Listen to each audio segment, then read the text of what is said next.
നടൻ നിവിൻ പോളിക്കെതിരെ ഇപ്പോൾ പീഡനക്കേസ് വന്നിരിക്കുകയാണ്. 6ാം പ്രതിയാണ് നിവിൻ പോളി. തനിക്ക് ഈ പരാതിയുമായി ബന്ധപ്പെട്ട് പറയുന്ന കാര്യങ്ങളിൽ അറിവില്ല എന്ന് നിവിൻ പോളി ഇപ്പോൾ വാർത്താ സമ്മേളനത്തിൽ വ്യക്തമാക്കിയിരിക്കുന്നു. പക്ഷേ ആ പരാതിയിൽ ഉറച്ചു നിൽക്കുന്നുവെന്നാണ് യുവതി 24നോട് അല്പസമയം മുൻപ് വ്യക്തമാക്കിയത്. നിതിൻ അംബുജൻ നിവിൻ പോളിയുടെ വാർത്താ സമ്മേളനത്തിന്റെ വിശദാംശങ്ങളുമായി ചേരുന്നുണ്ട്. നിതിൻ, ഇപ്പോൾ ഈ നിവിൻ പോളി വാർത്താ സമ്മേളനത്തിൽ പറയുന്നുണ്ട്, നേരത്തെ ഇത് ഉയർന്നു വന്ന ഈ പരാതി ആദ്യം ഉയർന്നു വന്ന ഒരു ഘട്ടത്തിൽ അന്ന് പോലീസ് സ്റ്റേഷനിൽ നിന്ന് നിവിൻ പോളിയെ ബന്ധപ്പെട്ടതാണ്. അന്ന് പോലീസിന് ഇത് തെറ്റായ പരാതിയാണ് എന്ന് തെളിഞ്ഞു എന്നാണോ നിവിൻ പോളി പറയുന്നത് ഈ വാർത്താ സമ്മേളനത്തിൽ? നിതിൻ, ഉന്മേഷ്, അങ്ങനെ തന്നെയാണ്. കാരണം 1.5 മാസം മുൻപ് ഇതേ പരാതിയെ സംബന്ധിച്ച് നേരത്തെ തന്നെ പോലീസ് നിവിൻ പോളിയെ ബന്ധപ്പെട്ടിരുന്നു. അന്ന് നിവിൻ പോളി ഇതിൽ വിശദാംശങ്ങളൊക്കെ തേടിയ ഘട്ടത്തിൽ ഇതൊരു തെറ്റായ കേസാണെന്ന് തെളിഞ്ഞു എന്ന രീതിയിൽ തന്നെയാണ് നിവിൻ പോളിയോട് പോലീസ് ഉദ്യോഗസ്ഥർ പറഞ്ഞത്. സമാനമായ നിലയിൽ തന്നെ നിവിൻ പോളി നിയമോപദേശം തേടാനുള്ളൊരു നീക്കം നടത്തി. നിയമോപദേശം ലഭിച്ച സമയത്തും ഇതിൽ തുടർ നടപടി പോകേണ്ടതില്ല എന്ന് തീരുമാനിച്ച അടിസ്ഥാനത്തിലാണ് പിന്നീട് മറ്റ് നടപടിയിലേക്കൊന്നും പോകാതിരുന്നത്. പക്ഷേ ഇപ്പോഴത്തെ സാഹചര്യം നമുക്കറിയാം.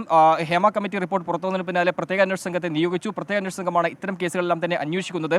ഈ യുവനടി പ്രത്യേക അന്വേഷണ സംഘത്തെ സമീപിക്കുകയും പിന്നീട് പ്രത്യേക അന്വേഷണ സംഘം യുവതിയുടെ മൊഴിയെടുത്ത ശേഷമാണ് പിന്നീട് ലോക്കൽ പോലീസ് ഈ കേസ് കൈമാറിയത്. എന്തായാലും ആ ഒരു നടപടിയുടെ പശ്ചാത്തലത്തിൽ തന്നെ ലോക്കൽ പോലീസിന് കേസെടുത്തേ മതിയാവുള്ളൂ. സ്വാഭാവികമായിട്ടും ആ നിലയിൽ തന്നെയാണ് കേസെടുത്ത് ഇപ്പോൾ മുന്നോട്ട് പോകുന്നത്. എന്തായാലും ഈ ഒരു കേസ് പൂർണ്ണമായും തെറ്റാണ്. ഇതൊരു വ്യാജമായ കേസ് പരാതിയാണെന്നാണ് ഇപ്പോൾ നിവിൻ പോളി വ്യക്തമാക്കുന്നത്. ഈ യുവതിയെ കണ്ടിട്ടില്ല, ഈ പരാതിക്കാരെ തനിക്ക് അറിയില്ല. മാത്രമല്ല, കഴിഞ്ഞ വർഷം താൻ ദുബായിൽ പോയെന്ന് സംബന്ധിച്ച് അതിൽ ഏതാണ് തീയതിയെ സംബന്ധിച്ച് തനിക്ക് അത്ര വ്യക്തതയില്ല എന്നാണ് അദ്ദേഹം വ്യക്തമാക്കിയത്. എന്തായാലും ഇപ്പോൾ നിയമപരമായ നടപടിയിലേക്ക് നീങ്ങുന്ന ഒരു പശ്ചാത്തലത്തിൽ തനിക്ക് ഈ കേസുമായി ബന്ധപ്പെട്ട് പൂർണ്ണമായ വിവരങ്ങൾ പങ്കുവയ്ക്കാൻ കഴിയില്ല എന്ന് അദ്ദേഹം ആക്കി തന്നെയാണ് അദ്ദേഹം മാധ്യമങ്ങളെ ഇന്ന് കണ്ടത്. ഇതിൽ വ്യക്തമാക്കിയ ഒരു കാര്യം, ഇത്തരം ആരോപണങ്ങൾ പലർക്കെതിരെ ഇപ്പോൾ ഉന്നയിക്കുന്നുണ്ട്. ഇതിൽ ആരെങ്കിലും ഒരാൾ പ്രതികരിക്കാതിരുന്നാൽ ഇതൊരു തുടർക്കഥയാകുന്ന ഒരു സാഹചര്യമുണ്ട്. അതുകൊണ്ട് തന്നെയാണ് താൻ ഇതിലിപ്പോൾ പ്രതികരിക്കാൻ തയ്യാറായത്.